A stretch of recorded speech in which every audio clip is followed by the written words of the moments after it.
La siguiente es una producción de 360podcast.sb.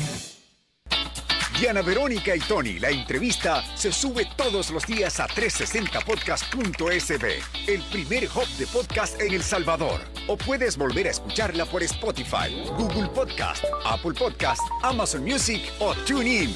Dale clic a la campanita para que recibas la notificación. Este día, en el Corre de la Mañana, le damos la bienvenida a... Dice que se va a quedar con nosotros un poquito más tardecito de lo normal, ¿verdad? Sí, hasta las 9:20. Pues sí, pero es que son las 8:32. Bienvenido, ministro de Obras Públicas, Transporte y Desarrollo Urbano. ¿Cómo va? ¿Qué tal? Buenos días, un gusto compartir con ustedes, Verónica y Tony, esta entrevista. Mandarle un cordial saludo también a todas las familias salvadoreñas que nos escuchan a través de la radio y a través también de las diferentes plataformas de redes sociales. ¿Por dónde empezamos? ¿Por los semáforos? ¿Por la carretera de los Chorros? ¿Por qué no empezamos por la rastra que se fue ayer?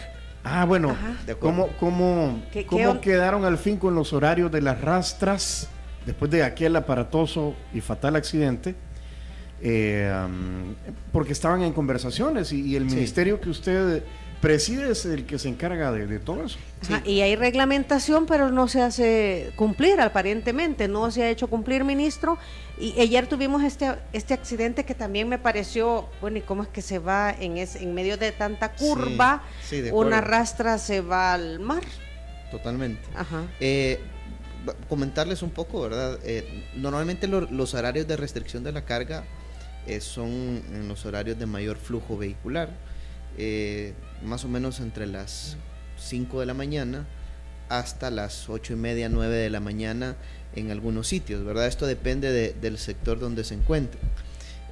Principalmente en los ingresos del área metropolitana se evita que a las 5 de la mañana hasta las 9 de la mañana se ingrese carga, y también por la tarde, de 4 de la tarde a eso de las 10 de la noche aproximadamente. Ese es más o menos como el horario de circulación. En el caso de los próceres, lo que sucedió fue, también hay que mencionar, ¿verdad?, que el tráfico también ha cambiado desde el ingreso de los estudiantes, las diferentes clases. Si uno se recuerda un poco cómo era el tráfico ahí por el 20 de enero, incluso días antes, o el año pasado, era un poco menos complicado que el tráfico que tenemos ahora. Es decir, era como la 1 de la tarde más o menos que se dio el accidente, es decir, era un horario no considerado como hora pico, ¿verdad? Normalmente. O sea, lo que usted nos dice es que la rastra estaba circulando en horario normal. En horario, exacto, en el horario que podía circular. Pero ahora en nuestro país pues es más complicado, ¿verdad? Es decir, casi que a toda hora tenemos un flujo vehicular bastante complicado. Y además ese sector pues es de una carga vehicular importante, ¿verdad? La vez pasada, después del accidente, hablamos con Raúl Alfaro, presidente de ASTIC, y él nos decía que para él es una conjunción de un montón de factores que tiene que ver con que los importadores y exportadores saben que están mandando carga o estos vehículos pesados con sobrecarga. Que los contenedores están sobrecargados. Para evitarse dinero, que también las básculas no funcionan, que los transportistas ya saben los horarios donde ni el de la báscula, porque el de la báscula ya se fue. Que por eso transitan de noche, por ejemplo. Y un montón de cosas que están como mal.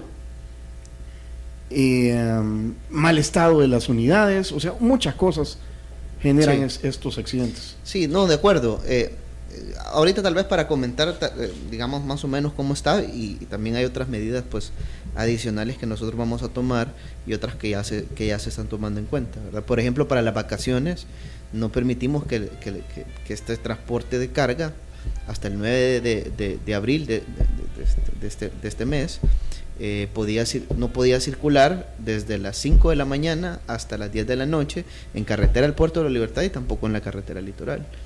Lamentablemente ayer pues las restricciones llegaban hasta el día 9, justamente un día después de que terminan las restricciones. A partir del día de ayer, lunes, pues se va a la rastra en el acantilado, ¿verdad? Ahí por el túnel 4 de la litoral. ¿Qué fue lo que sucedió? Pues según lo que hemos revisado, pues se le fueron los frenos a la persona que estaba conduciendo la rastra. El conductor se alcanzó a salir del vehículo, y pues la rastra únicamente pues cayó, ¿verdad? Y solo se registraron daños materiales, ¿verdad? De todo lo que transportaba. Pero el conductor pues está a salvo, no tiene mayor lesión, ¿verdad? Fue atendido por parte de todo el sistema de protección civil, y pues son cosas que lamentablemente sucedieron, pero que pues eso indica que hay que tener una mayor cantidad de controles. Y ahí es donde quiero mencionar algunas cosas que nosotros pues ya tenemos contratadas, que muy pronto las vamos a empezar a implementar, y hay otras cosas pues que hemos llegado también a acuerdos con los empresarios del transporte de carga para poderlo implementar en nuestro país. No sé si tú te recuerdas, pero yo creo que muchas personas en nuestro país tal vez no, porque normalmente pues a veces las cosas se olvidan bastante rápido, pero el transporte de carga siempre ha sido un sector bastante complejo, bastante complicado en nuestro país. Es más, antes cerraban las fronteras a cada rato, pues, ¿verdad? Cuando nosotros llegamos al gobierno en el 2019, yo me recuerdo los primeros días, nos querían cerrar las fronteras por el estado de la calle. Nosotros decíamos, bueno, pero si es que acabamos de llegar, ¿verdad? Teníamos como una semana más o menos de estar en el gobierno, y fue en La Echadura, por ejemplo, en ese caso. Gracias a Dios que ahora se ha reconstruido la carretera de La Echadura, la de las Chinamas, la del Poy, la del Amatillo, etcétera, ¿verdad? Es decir, ya tenemos al menos la conectividad con nuestros países vecinos en mejores condiciones. ¿Que hay más que hacer? Sí, hay muchísimo más que hacer, ¿verdad? Pero bueno, lo que quiero decir con esto es que de alguna manera se han resistido en el tiempo pues a diferentes controles, ¿verdad? Revisiones técnicas vehiculares, otro tipo de controles en términos de pesaje, entre otros.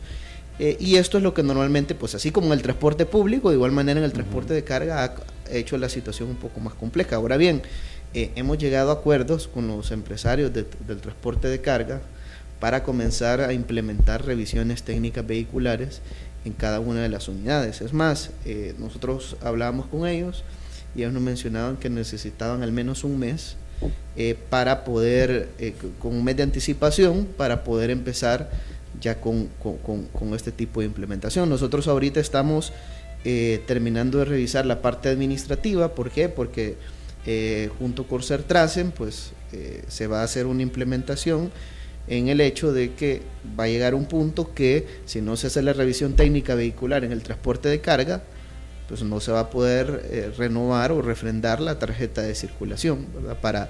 Para este tipo de vehículos. Y este será un inicio, ¿verdad? Porque en el transporte público, pues, si bien es cierto, se hacen inspecciones en ciertos lugares, igual en el transporte de carga actualmente, pues se hacen inspecciones en ciertos puntos, incluso cuando detectamos sobrepeso, pues hacemos que le bajen parte de la carga que tiene y lo transporten. Perdón, ministro, antes que continúe, pero a ver, las revisiones técnicas de que, o sea, asegurarnos de que el vehículo en el cual se está transportando carga esté en buenas condiciones es el deber ser.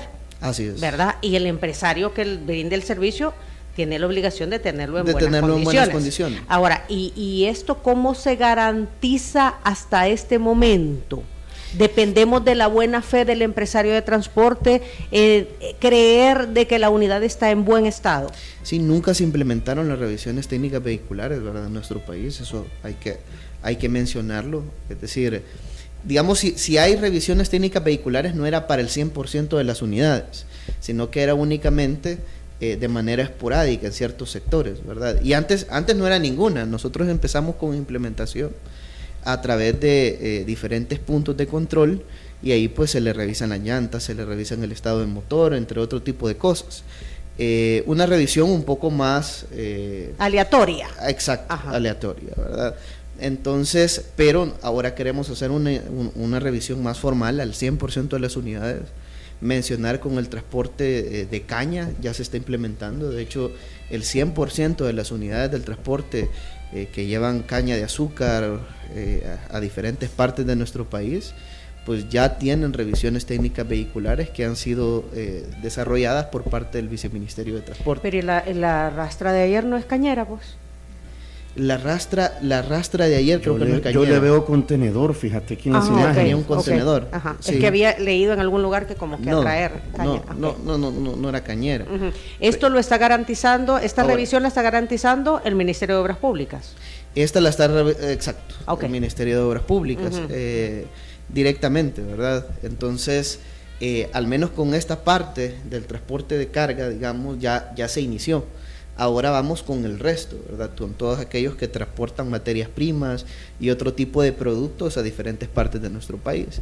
Y lo importante es que ya llegamos a un acuerdo también con ellos, porque, es decir, también había que verlo con ellos para poder ver los tiempos de inicio, entre otro tipo de cosas, y pues esperaríamos nosotros que en un plazo no mayor de 3 meses ya estemos desarrollando todas las revisiones vehiculares. Porque digo en un plazo no mayor de 3 meses, porque tenemos que expandir los talleres que tenemos, mejorarlos, no solo los que se implementan del Viceministerio de Transporte, porque incluso vamos a poner talleres propios y nuevos nosotros, sino que también de empresas privadas que se quieran sumar a talleres, que se quieran sumar a poder realizar diferentes inspecciones, ¿verdad? Este tipo de revisiones técnicas, claro, garantizando siempre controles de calidad, entre otro tipo de cosas. ¿Y por qué digo esto? Porque tenemos que fortalecer los controles. He sabido a lo largo del tiempo que puede ser que más de alguno quiera sobornar o hacer algún tipo de cosas, ¿verdad? Para no pasar la revisión técnica vehicular, y queremos de alguna manera poder reducir este hecho. Entonces vamos a hacer varias cosas, ¿verdad? Incluso para nosotros mismos vamos a tratar de contratar a una empresa que supervise que se estén haciendo las cosas de manera correcta, por un lado, ¿verdad? Y por otro lado, también para las empresas va a haber inspección de parte de nosotros, inspección de parte de empresas y controles de calidad para poder garantizar que no hayan sobornos y que las cosas se hagan de la manera correcta en este ¿Cada caso. cuánto van a hacer esas revisiones que tendrán que tener estas unidades? Este año vamos a comenzar con una, pero la idea es que tengamos 2 revisiones por año. Bueno, 8:43 por el tiempo para avanzar. Creo que la gente está, y lo habíamos dicho, muy pendientes de cómo van a administrar la construcción y ampliación del tema de los chorros. Porque se adjudicó ya la construcción de la carretera a una empresa coreana. Son $372 millones y el 100% de la mano de obra será salvadoreña, entiendo yo. Son tres tramos, ¿verdad? Son 3 tramos que se sacó una licitación con un solo paquete en realidad, ¿verdad? Es decir, lo que sucede es lo siguiente: nosotros teníamos que conseguir los recursos para cerca de $410 millones fueron los que se han financiado. Claro, no significa que se van a gastar los $410 millones, ¿verdad? Únicamente se paga al final lo que se desembolsa de la cantidad de recursos.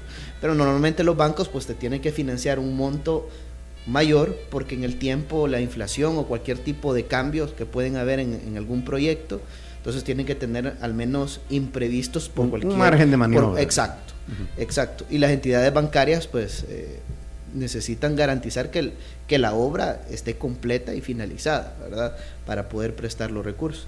En este caso pues nosotros trabajamos con el BESIE y con el Banco de Corea, con Korea Exim Bank, quien nos ha dado este financiamiento con una tasa de 0.15% de interés, 10 años de gracia para comenzar a pagar, es decir, en 10 años no se va a pagar ni un centavo, y después de los 10 años se tienen 40 años de plazo para poder pagar esta deuda, y a una tasa, es una tasa no 0.15% como otros financiamientos, más LIBOR o más la variación en los años, no, es una tasa fija para los 40 años, es decir... O sea, es bien noble, el préstamo es bien noble. Exacto. De hecho, es el préstamo que nuestro país tiene en este momento con las mejores condiciones, ¿verdad? Incluso la inflación en el tiempo es más alta que la misma tasa de interés que se está dando en el crédito. Sí, porque de aquí a 50 años a saber cómo... Porque son los primeros 10 años de gracia y luego 40 años para pagarlo. Exacto. Entonces, al final es más cara la inflación incluso, ¿verdad? Es casi que... lo que pasa es que los bancos de diferentes países desarrollados lo que hacen es, para poder de alguna manera apoyar a diferentes países, dan créditos concesionales, le llaman ellos, pero sí hay requisitos, ¿verdad? ¿Cuáles son esos requisitos? Que la mayor parte de los componentes sean de las empresas de esos países. En este caso, pues el requisito era que participaran empresas coreanas y si participaban en asocios con otras empresas, pues la mayor participación, al menos 51% de las acciones o de la participación de las empresas fuera coreana. Ese era como el requisito. Eso es que es una empresa constructora coreana. Por eso es que, exacto, ¿verdad? Es decir, participaron empresas coreanas. Bueno, tenemos dos partes, ¿verdad? La construcción y la supervisión. En el caso de la supervisión, participaron 2 empresas coreanas, una de ellas va en asocio con una empresa española, y la otra pues va sola, ¿verdad? Y en este caso en la construcción participó una empresa que participó ella sola.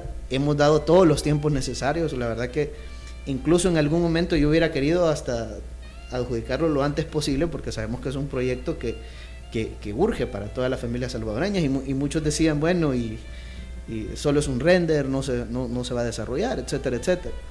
Nosotros teníamos la presentación de ofertas para el día 31 de octubre. Tomamos la decisión de dar 30 días más, un poco más, sí, 30 días más, para la presentación de ofertas. Lo dejamos hasta el 30 de noviembre. Después, revisando, incluso dijimos, bueno, demos más tiempo para que tengamos una mayor participación de empresas. Incluso el presidente nos instruyó que para garantizar una mayor transparencia y una mayor participación de empresas, lo dejáramos para el 31 de enero. Entonces postergamos de octubre, luego a noviembre y luego al 31 de enero la presentación de las ofertas. Y luego, pues, por consultas de diferentes empresas, empezaron a preguntar diferentes empresas, el banco siempre da 10 días de silencio, 10 días hábiles de silencio donde no podemos hacer ningún cambio, ninguna modificación, ni contestar ninguna consulta. Entonces, para poder contestar, digamos, esas últimas preguntas que nos habían hecho, tuvimos que dar un día más y dejamos la recepción de ofertas para el día 1 de febrero. Es ahí cuando recibimos las ofertas. Participó la empresa Dongbu Corporation de Corea. Son empresas que tienen capitales de miles de millones de dólares, ¿verdad? Es decir, son empresas gigantescas. Y pues ellos presentaron una oferta por 372 millones de dólares para desarrollar la construcción de todo el proyecto. Yo sé que muchas personas ahorita tal vez no dimensionan la obra, ¿verdad? Porque no hay una obra comparable en realidad con este tipo de proyectos. Son 8 carriles, 4 y 4. Es duplicar la carretera de Los Chorros. Y no solo la de Los Chorros, porque llegamos hasta el desvío de San Juan Opico, donde termina el paso desnivel que se acaba de construir, exacto. Entonces, y comienza en hasta Las Delicias, Las Delicias. y conecta también con el Boulevard Monseñor Romero. De hecho, lleva una serie de obras enormes, ¿verdad? Es decir, es una obra, van a tener que estar más de 5,000 trabajadores realizando este proyecto todos los días, trabajando en todas las partes, ¿verdad? Todos los sectores. O sea, habrá varios frentes de trabajo. Habrán una increíble cantidad de frentes de trabajo. 2 ampliaciones, o sea, de Las Delicias al viaducto, la construcción del viaducto y después del viaducto a Opico. A Opico, que también es ampliación, ¿verdad? Y ahí en el poliedro pues se hacen una serie de intercambiadores y de obras de paso gigantes también para garantizar los flujos vehiculares. Ahí sabemos que es una zona bastante complicada de alto flujo vehicular, porque vienen todos los de Sonsonate, los de Santa Ana, Huachapán, los que vienen de San Salvador, etc. Es que la gente que vive en las colonias de allá de Lourdes están así como, vaya, y les decimos, bueno, si no se ahogaron en lo hondo, no se ahogan en lo pachito, porque ya después de esto debería quedar solucionado el problema. Sí. ¿A cuántos años? Cabal. Sí, bueno. La realidad es que nosotros a un inicio pues habíamos hecho un diseño conceptual del proyecto. Se había planteado la construcción del viaducto, se había planteado ciertas ampliaciones, pero a 6 carriles. Cuando desarrollamos en el tiempo, fuimos desarrollando los estudios de factibilidad y luego pues el diseño de detalle. Dentro de los estudios pues determinamos que en un plazo de cerca de 20 años, si era 6 carriles, pues la carretera iba a tener un vencimiento, ¿verdad? Entonces, por eso fue que se tomó la decisión de ampliarla a 8 carriles. porque de esta manera, al menos según los datos y los estudios de factibilidad, al menos en 50, 60 años, pues no deberíamos de tener inconvenientes con el tráfico vehicular en ese sector, al menos mantener un nivel de servicio considerable. Claro, ¿verdad? Siempre se pueden dar inconvenientes en cualquier carretera, como un accidente que tape carriles, claro, ¿verdad? claro. De alguna manera, es decir, inconvenientes siempre pueden existir, pero de alguna manera se está garantizando que sí el tránsito pues sea bastante fluido en el tiempo, ¿verdad? Entonces, por eso se tomó la decisión a 8 carriles, si bien es cierto, no es el mismo costo también de 6 carriles a 8 carriles, pero lo importante es que es una obra que ya estamos por comenzar, y pues es una obra complementaria a otras cosas que también el gobierno quiere realizar, ¿verdad? Porque nosotros mencionábamos, y he mencionado en diferentes ocasiones, que estamos atacando ingresos y salidas de la ciudad, es decir, con pasos a desnivel o diferentes proyectos, por ejemplo en Utila con un paso a desnivel y un tramo de ampliación de calle, en la carretera de Los Chorros con la ampliación de la carretera, ¿verdad? Y el viaducto, en la integración, en todo el sector de Constitución, pues también con obras de paso en ese sector, y así pues en diferentes zonas, pero eso es para los ingresos y salida. Ahora bien, el problema es que, digamos, todos vienen de ciertos lugares y al final entran a un sector bastante reducido, que es al final la ciudad. Entonces ahí nosotros sabemos que si bien es cierto, pudiéramos construir carreteras aéreas, pudiéramos hacer otro tipo de obra, pero eso no, al final siempre va a tener un vencimiento, y al final todos van a tener que bajar al mismo punto, ¿verdad? Entonces lo mejor es, adentro de la ciudad, pues apostarle al transporte, que eso es al final lo que va a dar una solución al tema del tráfico vehicular. Transporte público, estamos hablando, transporte público de pasajeros. Y ya sabemos cuál es la solución que quedó pendiente, que nos iba a contar. Estamos trabajando todavía, ¿verdad?, en las alternativas, pero sí esperamos muy pronto poder dar a conocer las diferentes estrategias que queremos desarrollar para esto, ¿verdad? Por ejemplo, estamos haciendo lo de los semáforos, que tal vez eso de alguna manera va a mejorar la movilidad, pero tampoco es la solución definitiva, y hay que mencionarlo porque yo sé que la expectativa con estos temas es muchas veces es bastante alta, ¿verdad? Y se ha revisado en otros países, y más o menos con semáforos inteligentes la movilidad se mejora en un 30% aproximadamente, es decir, siempre eso, digamos, sí mejora considerablemente, los accidentes sí se reducen también considerablemente, pero no son la solución al final definitiva al tema del tráfico. Sí, a ver, ministro, lo que usted nos está tratando de decir es que el hecho que se construyan pasos a desnivel o carreteras no va a solucionar el problema del tráfico, va a disminuir el problema del tráfico. Es parte de la solución, ajá, ¿verdad? Exacto. Pero no es la solución definitiva. Pero no es la solución. Ahora, mientras no se creen polos de desarrollo al interior del país que permita que la gente no se esté movilizando al Gran San Salvador para trabajar, esto no va a cambiar. Y también por el otro lado, mientras la gente tenga que estar comprando carro porque no hay un buen sistema de transporte público, tampoco va a cambiar. Solo quiero agregar, el doctor José María Sifontes, un psiquiatra que había escrito una columna, 2 columnas escribió, sobre las implicaciones psicológicas de la gente que está del tráfico.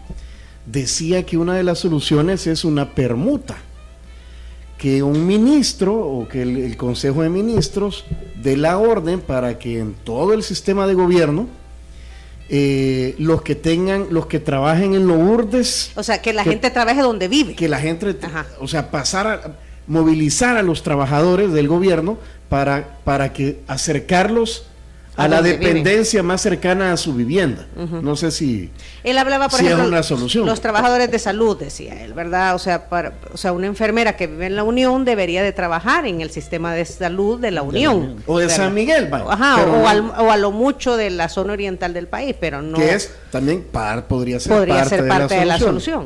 Puede ser parte de la solución, ¿verdad? Es decir, yo creo algo y hay que verlo cómo también lo han desarrollado los diferentes países del mundo. Normalmente uno dice, porque si es una realidad, ¿verdad? Es decir, hay que descentralizar la ciudad, hay que hacer una serie de cosas, y si bien es cierto, pues todo eso ayuda. Es decir, que alguien que vive en la Unión, por ejemplo, se quede trabajando en la Unión porque hay oportunidades de trabajo, empleo, etcétera, etcétera, todo eso va a contribuir y es parte de la solución real también al tema del tráfico vehicular y al tema de otras cosas, ¿verdad? La migración, entre otros factores. Y no hablo solo de migración hacia otros países, sino que también migración interna, porque la mayoría de gente viene de la Unión, de Santa Ana, de Sonsonate, etcétera, al área metropolitana de San Salvador. Es decir, yo a veces me he sentado con el equipo de Fovial o con otros equipos del MOP, y a veces les pregunto, bueno, ¿y vos de dónde sos? ¿Y dónde sos? Y cada uno me dice, yo de Santa Ana, yo de San Miguel. Es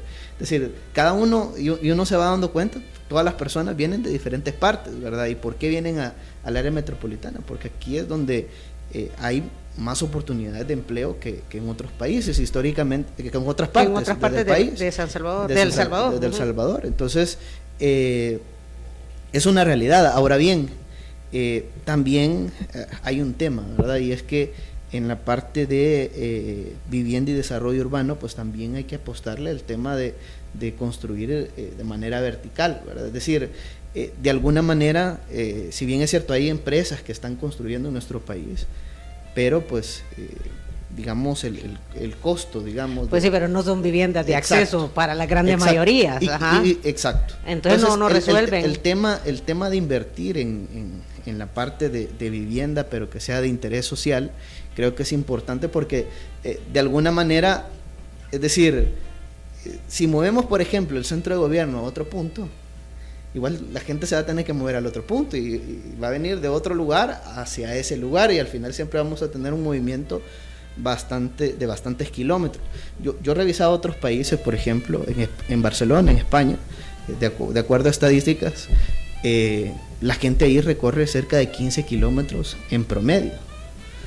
Y a cada 7 kilómetros hay supermercados, hay espacios públicos, restaurantes, etcétera. Es decir, incluso la gente puede hacer varias actividades caminando. En El Salvador, alguien que vive en Lourdes, por ejemplo, tiene que recorrer casi 40 kilómetros, solo de ida, sin contar el regreso, pues.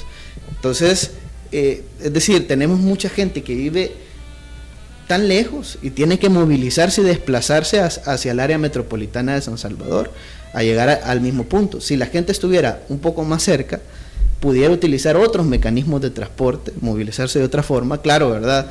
Eso implicaría también aunado con el mejoramiento del sistema de transporte, accesos peatonales, etcétera, ¿verdad?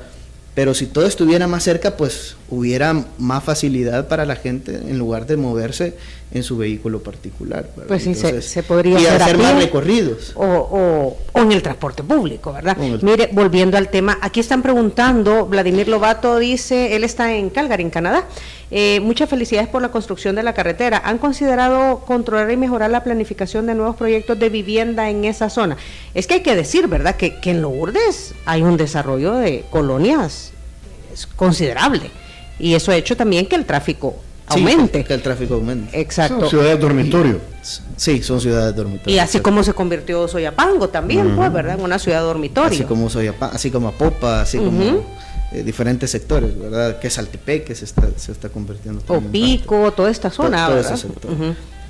Sí, lo que pasa es que, digamos, eso es un tema que no lo trabajamos directamente desde el Ministerio de Obras Públicas, sino que a través del Ministerio de Vivienda.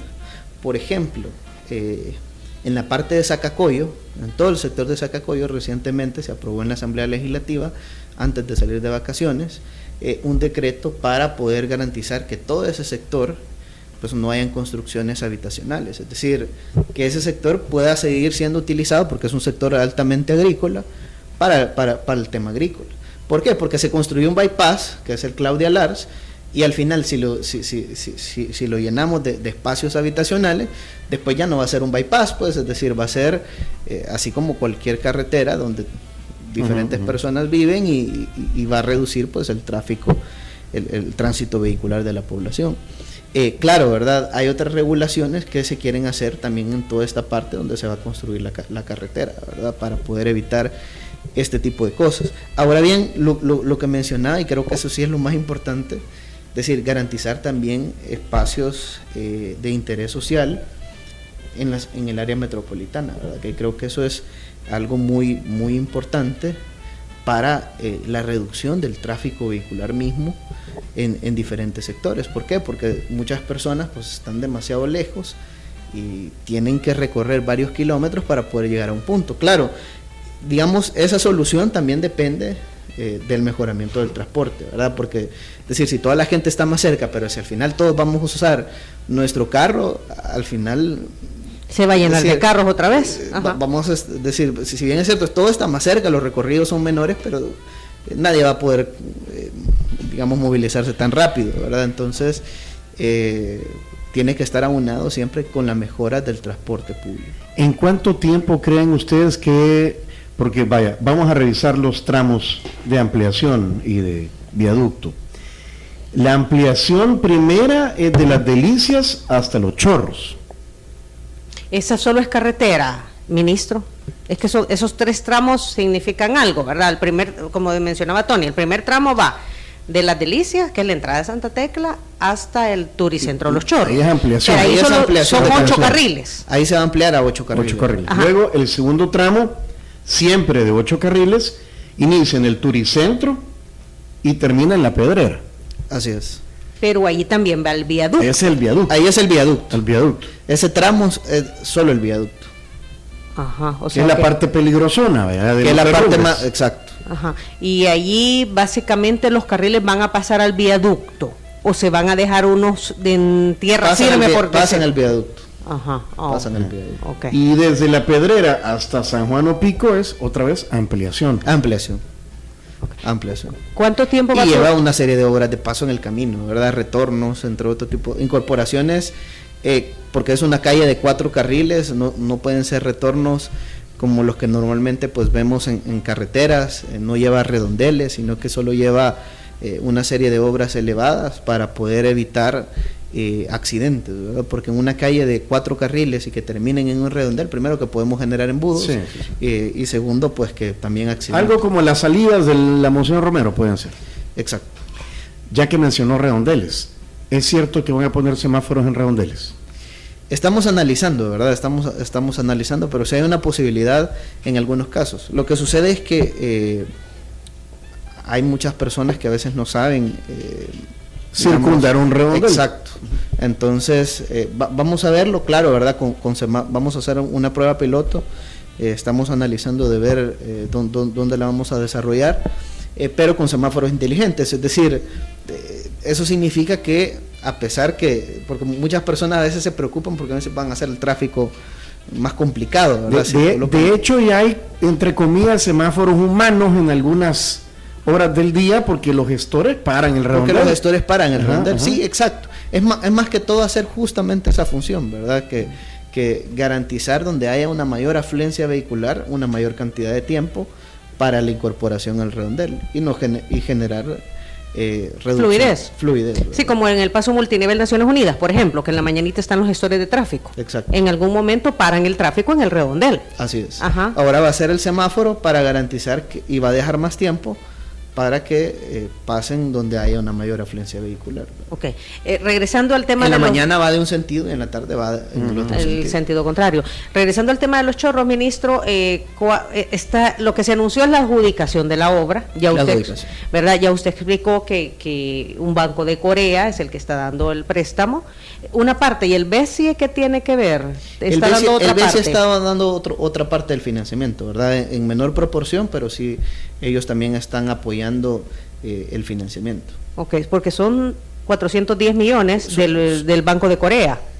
Entre los dos. Entre los dos. Pero más del 50% es del Banco de Corea. Ok.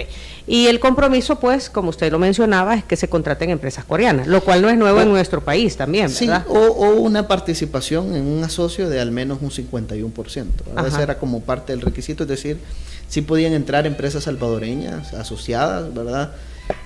Pero sí siempre tenía que haber un componente coreano de al menos un 51%. Y me imagino de participación. que esta empresa que ganó entonces cumple con ese 51% de componente coreano y habrán subcontrataciones de empresas locales. Exacto, eso es básicamente lo que ellos han declarado, ¿verdad? en su oferta, que van a subcontratar pues en empresas salvadoreñas para el desarrollo también de la obra, obviamente pues supervisado, administrado por ellos y bajo la tutela para garantizar controles de calidad, y no solo va a estar la empresa constructora, sino que empresa supervisora, el BCIE, el Banco de Corea, y la empresa supervisora también es coreana, 51%. Ahorita sí.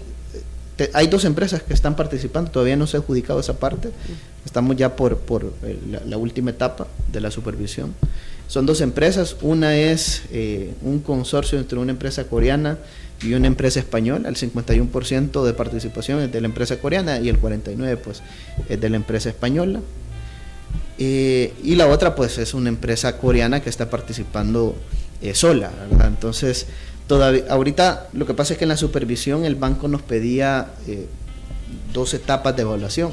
La primera, abrir el sobre de la parte técnica y financiera de las empresas, hacer una evaluación solo de esa parte.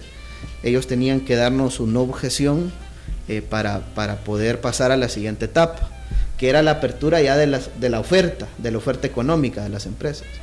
Entonces, ahorita de hecho ya mandamos a no objeción en la parte técnica y financiera, y legal también, porque va la parte legal de las empresas, y solo estamos esperando la no objeción, que tendría que estar esta semana, para luego invitar a las empresas a abrir el sobre económico.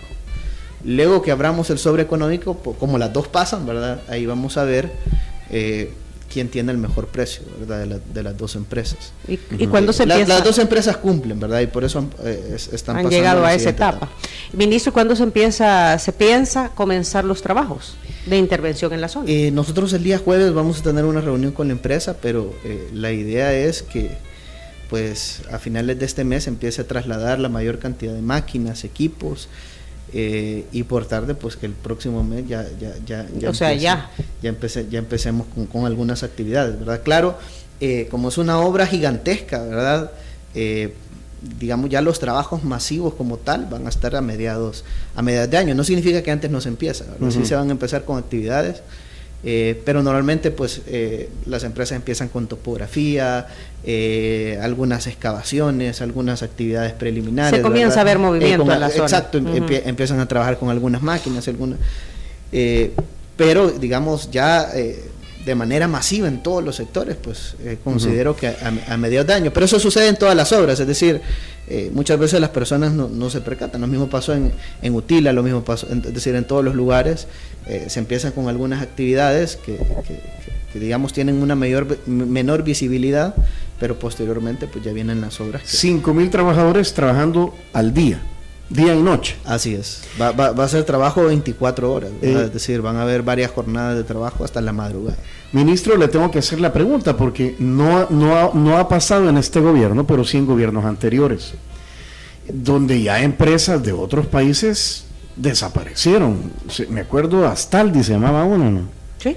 Y hemos tenido problemas como país por esas situaciones. No es que han desaparecido, sino que han tenido problemas no, que para con la ley. Obra, no sé qué. La cosa es que ya dejan aventado todo. O en el CITRAMS, me acuerdo también, ministro, que eran 3 tramos, ¿te recordás? Una mexicana, una no sé dónde y otra local, y al final terminó la salvadoreña finalizando las obras que los otros dejaron inconclusas. ¿Qué garantiza que no nos pase? Sí, bueno, hay varias cosas, ¿verdad? Que de alguna manera se han hecho para poder garantizar que no llegue a suceder eso, ¿verdad? Primero es que ya no están los funcionarios que estaban en ese momento. Eso es lo primero, ¿verdad? Porque es decir, más allá de buscar una empresa, lo que buscaban era cómo beneficiarse. Pero en segundo lugar, también con el Banco de Corea y con el BCE, pues hay diferentes criterios para que una empresa pueda participar. Es decir, ellos no dejan entrar a cualquier empresa a los procesos de licitación.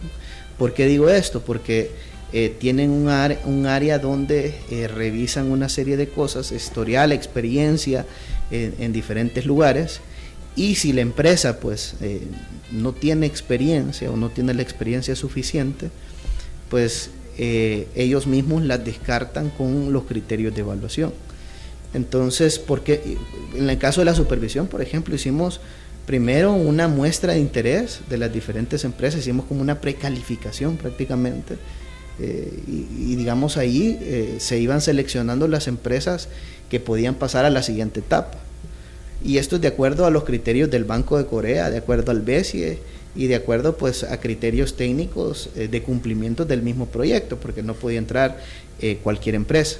En este caso pues es una empresa gigantesca, ¿verdad? Es decir, no existe una empresa comparable en nuestro país para digamos, con respecto a la parte financiera de esta empresa y a la experiencia que ha tenido en diferentes países.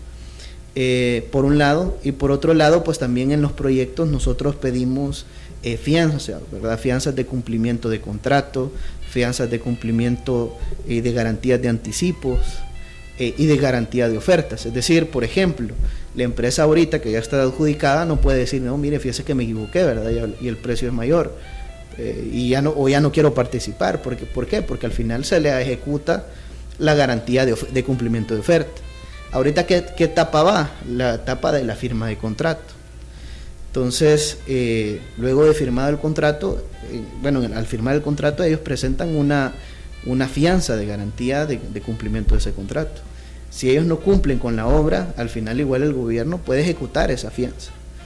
Y en el caso cuando se le entrega el anticipo a la empresa, pues también se puede hacer, si al final la empresa queda mal o sucede algo, podemos hacerle efectivo la fianza del anticipo y la fianza del contrato, ¿verdad? Entonces, y con eso recuperar los recursos que de alguna manera se le entregaron a la empresa y que ha sucedido pues en el bypass, por ejemplo, de la Libertad. Ajá.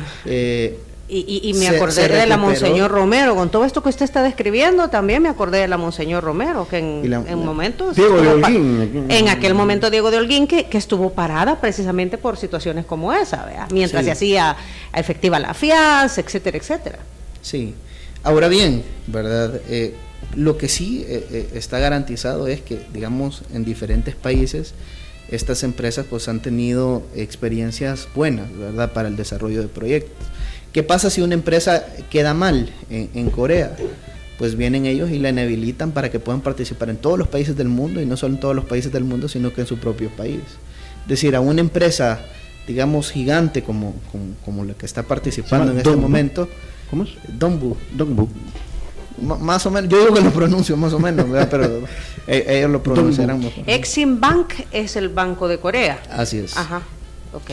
Entonces, al final, pues, ellos tienen un riesgo, ¿verdad? El riesgo de que se les cobren las garantías, el riesgo de quedar mal y no poder volver a participar a nivel internacional, y el riesgo de no participar tampoco en procesos en su país, ¿verdad? Entonces, es decir, eso a una empresa tan grande, pues lo llevaría a una situación bastante crítica. No se la adjudicaría, o sea, no le diera el financiamiento a este banco. Dongbu Corporation, dice aquí, que es la empresa. Hay un montón de inquietudes de los radioescuchas, ministro, y nos quedan 6 minutos.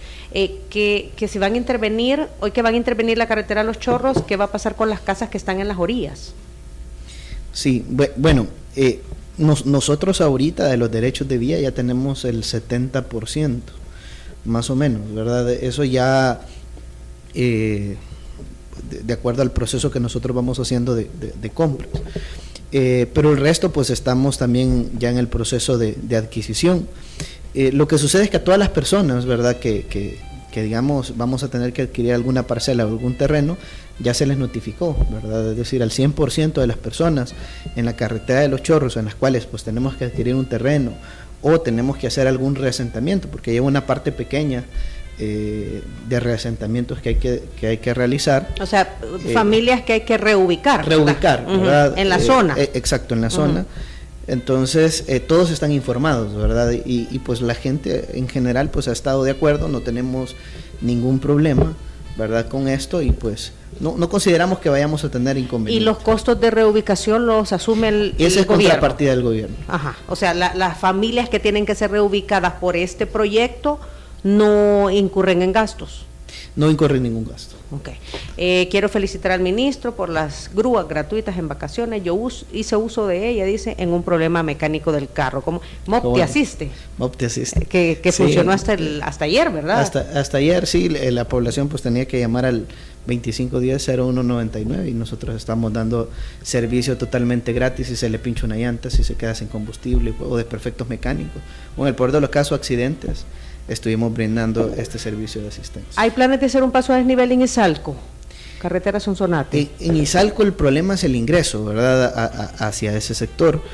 Lo que nosotros ahorita hemos considerado es cerrar algunas incorporaciones y hacer una especie de retornos, así como los que se hicieron los que se tienen en toda carretera al Puerto de la Libertad, que son retornos que de alguna manera garantiza que las personas puedan ingresar hacia Vía del Mar o que puedan ir a Nuevo Cucatlán o hacia otros sectores, ¿verdad? Hay en toda la carretera al Puerto de la Libertad hay carriles adicionales, es decir, siempre se tienen los 2 carriles para ir hacia las playas de la Libertad y hay un carril de retorno, ¿verdad? Entonces queremos garantizar algunas acciones así que son un poco más económicas y que al final también resuelven parte de la problemática, porque sucede en San Julián, por ejemplo, que ahí el problema es que muchos se quieren atravesar los 4 carriles de la calle. Entonces, y el tráfico tampoco y los sorbetes, vea.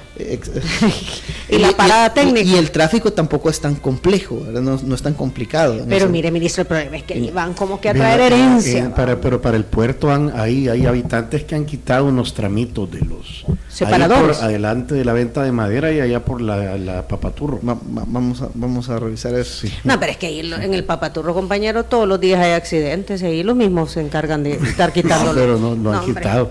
Ah. Y paran y dan la vuelta en U. Ah, ya te entendí. Sí. Carros. Sí.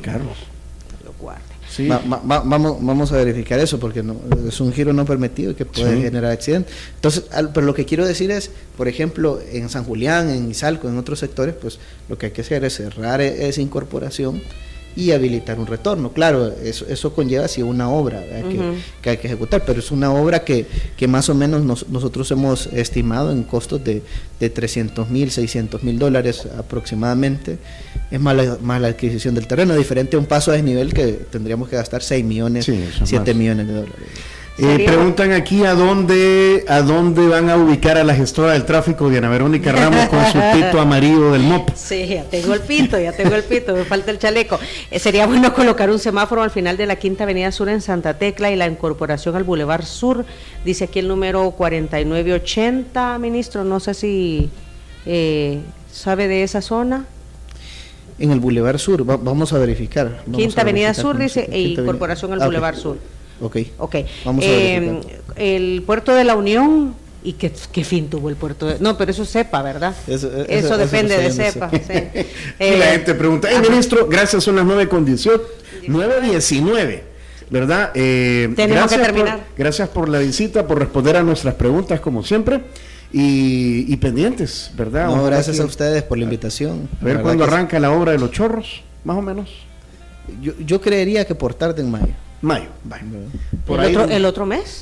Ya va a ser. Ya va a ser. Quedan 20 días para mayo. Para el 1 de mayo, que es puente, vacación. Ahí la producción ha sacado las cuentas. Pero vamos a tratar de hacer la menor cantidad de inconvenientes, ¿verdad? Porque es que las primeras actividades, pues, por ejemplo, en Opico, nos vamos en el centro de la calle, ¿verdad? Ahí hay una calle ya que era utilizada antes en tiempos de guerra, ¿verdad? Para los helicópteros que bajaban por ese sector. Entonces, digamos que hay sectores donde no vamos a interrumpir el tráfico. El viaducto no interrumpe en lo absoluto pues el tráfico vehicular y así otros sectores. Entonces, vamos a trabajar en esos sectores que pues no interrumpan de alguna manera el tráfico vehicular. Muy bien. Ya le vamos a pasar un mensaje del CIPI ahí que se pone a las órdenes también, dice del ministro, para ahí ciertos trabajos. Muy bien, gracias, ministro. Si quieren volver a escuchar esta entrevista, pongan atención a lo siguiente.